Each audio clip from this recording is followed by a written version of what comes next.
You're with Jim Carty at Blues and Beyond, and I'm here with Joanne Shaw Taylor. Great to connect with you, Joanne. You too. I'm glad we could do this. Yeah. Now, what we're discussing today is your upcoming tour dates and your new release on Joe Bonamassa's Journeyman Records. Why don't you tell me about the record and how that came about? Sure. Yeah, the album's called Heavy Soul, and we recorded it at RCA Studios in Nashville, Tennessee last April. It's produced by Kevin Shirley, who I've worked with before on a previous album of mine, who's a dear friend of mine and obviously well known and brilliant music producer. And yeah, I think it's going to be my 10th studio album, and we've kind of been drip feeding singles out. It's I think it's a really good mix of sort of blues, pop, soul, all the usual kind of stuff that I love. So the response to the singles so far has been brilliant from fans. So I'm really looking forward to them hearing the whole album. That's great. And for folks who may not be really familiar with you, do you want to give us the elevator speech and how Joanne Shaw Taylor got to be a blues rock maven? Sure. Well, my dad was massive blues fan, so I just grew up listening to it. But for me, it was two guys. It was Steve Ray Vaughan and Albert Collins that I just fell in love with when I was about 13. And The Iceman. I loved him too, and Steve. Oh, yeah, well, I'd been playing classical guitar at school, and I loved playing guitar, but I just found it so disciplined. And then I saw Albert Collins, and it's like, for those of you who don't know of him, he had a really strange technique. And I just love the fact that with blues guitar, you can kind of play it however you want to, as long as you kind of inject your own personality into it. There's no rules as such. So I think I love that kind of freedom it gave me on the guitar. And anyway, started gigging, singing, and had a record deal young by with Dave Stewart from Eurythmics, and went out touring with him for a few years, and yeah, and then just kept going really. And now I'm old, and I'm still doing well, please, you are not old, it. I'm just a getting there. baby. So, let's see. I wanted to highlight some of your tour dates where I have a lot of listeners and viewers. So Sure. I actually just booked my flight to the Spring and the Blues Festival down in Florida. Oh, Uh, brilliant. so I'm really excited about that. If you haven't done it, it's a very well done festival, and you are there on April 6th. I Um, am. It's actually one of the first festivals I played in the States. I've been playing it. I think this will be like my sixth or seventh time. So, and they've oh, been big great. supporters of me since the early days. So I'm really looking forward to getting back there. Good, good, good. And I previously lived in the DC area, Ram's Head on stage in Annapolis on the 12th. Um, then you have some New York dates on April 13th and 15th. And then you come into my neck of the woods, just 10 minutes from my house at the Katharine Hepburn Art Center in Old Hmm. Saybrook, Connecticut on the 16th. And a relatively new venue on April 18th, Jimmy's Jazz and Blues in Portsmouth, New Hampshire, which is covered by my old radio pattern in Boston. So a lot of folks that follow me will know that venue. Have you done Jimmy's yet? No, as you said, I think it's kind of a newer venue. So No. I know a lot of people have been mentioning that online that they're looking forward to seeing me there. So it's obviously got a lot of support. So I'm looking forward to it. Yeah, I mean, very buzzworthy. I think they've booked everybody from Wynton Marsalis on down. I did also hear that you're a jazz fan. If you're convalescing and relaxing with a book, you like to listen to jazz, as do I. Yeah, I'm a big Ella fan, big Ella Sinatra, those kind of singers. So yeah, I'm usually on the tour bus with a book and some Ella Fitzgerald. Ella and the fellas. And it's Yeah. funny, Laverne Baker, do you remember her? Did I Cry to Tear Hmm. Tweedledee? Um, she lost her legs to diabetes and came to That's Boston when I was in my early 20s to get prosthetics and to learn how to walk again. And oh, Ella was her best friend. and And Ella lost her legs to diabetes as well, didn't she? yeah, I think so.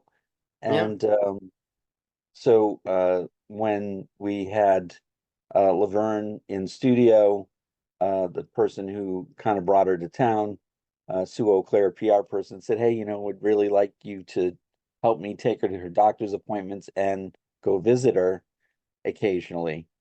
So excuse me, Laverne would tell me stories about her friendship with Ella, and Oh, mate. just on the edge of my chair, and she was just a wonderful lady. Oh, I And to bet. get to know someone of that 50s early rock vintage up close and personal Mm. was just amazing. No, I Um, bet. Amazing. yeah, yeah. So who's that person that you really got attached to in the industry? Would that be Dave from the Eurythmics, or Yeah, who's Dave, your Dave big or pal?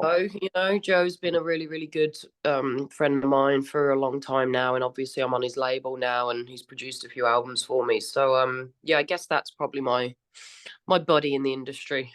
That's cool. Yeah, I met Joe when he was just a teenager as well in Bloodlines, and he's got an amazing memory. When uh we didn't get close until I was about 2021, but he's like, or maybe even 25. But he's like, Mm. I remember you sneaking into the to Harper's Ferry in Allston, Massachusetts, to see me. And the guy just remembers everything. And you can see Yeah, that when he talks about his gear and places he's been and things he's done. He's I don't know, he's got to be a cyborg or something. yeah. Uh, No, he's definitely got almost like a photographic memory. It's ridiculous. yeah, yeah, I'm very jealous. So, speaking of gear, for my head buddies, tell me about your rig and a little bit about how you get your sound.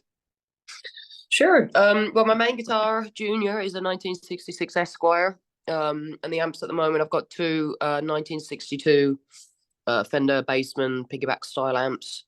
And I'm pretty basic, to be honest. I'm not Joe. I have got zero interest in you know Loops collecting and yeah, yeah new guitar in every town. right.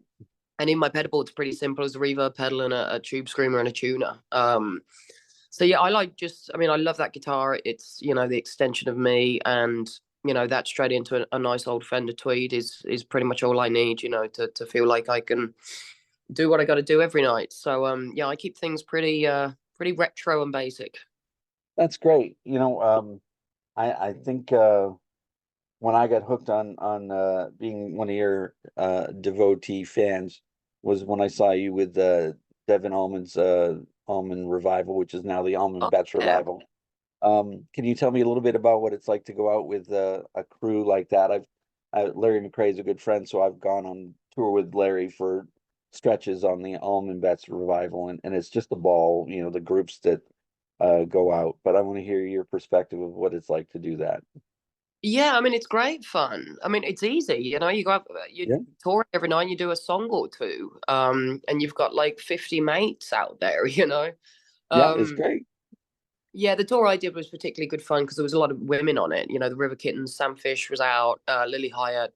So Mhm. no, and unfortunately I still don't get to tour too much with that many women. So to have a few girlfriends every day out on the road to hang out with, it was good fun. All the boys were always trying to sneak in our dressing room because they could hear us giggling the whole time. Jimmy Hall and Kenny were trying to get in and see what we were giggling at. So it was a great fun for a tour.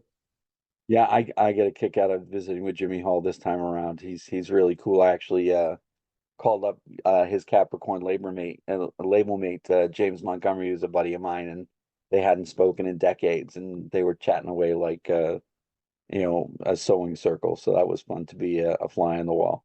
Yeah, he's a great character, Jimmy. He sure is. Um, so tell me, what can folks expect when they come out to your shows as we head into 2024? Well, we're going to be playing all the new singles off the new album. We're going to be playing some of the most recent album, Nobody's Fool, and the blues album, and also just tying it in with some of my favorite songs from the last, 10 albums in total, to be honest. So, good mix of a lot of blues guitar, but catchy pop songs and soul songs, and just all my original material and a few stories thrown in about why and how I wrote them. Great. And remind me of the drop date of the record. I believe it is 7th of June. Yeah, that's what it looks like. And where can folks hear the single that's out right now? I think you can hear on YouTube or my website, joanneshawtaylor.com, Facebook, Instagram, all the, I think just go to the Google machine and type in Joanne Shaw Taylor and it will pop up. Fantastic. And what can you say about the band that you had in studio? I know you used Anton Fig on drums, which Joe's got a bromance with. Yeah, Anton obviously worked with Joe which is how I know Anton. I've known him through Joe for I don't know 10+ years. Yeah, Even got me into Lenormand to see him play a few times. So it was really wonderful to be able to finally work with him. I mean, I've always been nice. a big fan of his drumming. He's a fantastic drummer. Hell of a character as well. Cool. Um, so yeah, that was fantastic. And then Jimmy Wallace on keys, who I've used before. He was on my PBS Blues from the Heart special. Hmm. Rob McNelly, I've worked with a few times. Brilliant, brilliant guitar player, very well known. Certainly in Nashville, he's on great session guy. Hmm. Um, and then Alison Presswood, who was new to me, brilliant bass player out in Nashville. She's recently been out with Frampton. So just a great cast of players, and more importantly, great cast of people. Really fun hang and lovely session. So it was Good, really good. looking forward to working with them again. So was Joe actually in studio co-piloting when you were recording, or was Kevin really in charge and you guys just dropped the Yeah, record on just Joe? Kevin on this one. Joe Yeah, produced the previous two, but which was great. But it was kind of through COVID, and unfortunately, right. between his touring schedule and my touring schedule, gone are the days where we get to do albums together. Um, but yeah, so Kevin was leading the whole thing, which is brilliant. He's a brilliant producer and a really dear friend of mine, so I love working with him. Fantastic. What else do I need to know, or anything else you want to say to my listeners before I let you go and uh, go on your day? Um, just check out the music online. I hope you enjoy it. And if you're coming out to the show, I'm really, really looking forward to it. I love performing. Always so thankful that people take the time to come out and support me and my music and the boys in the band. So super looking forward to it. Fantastic. Well, I will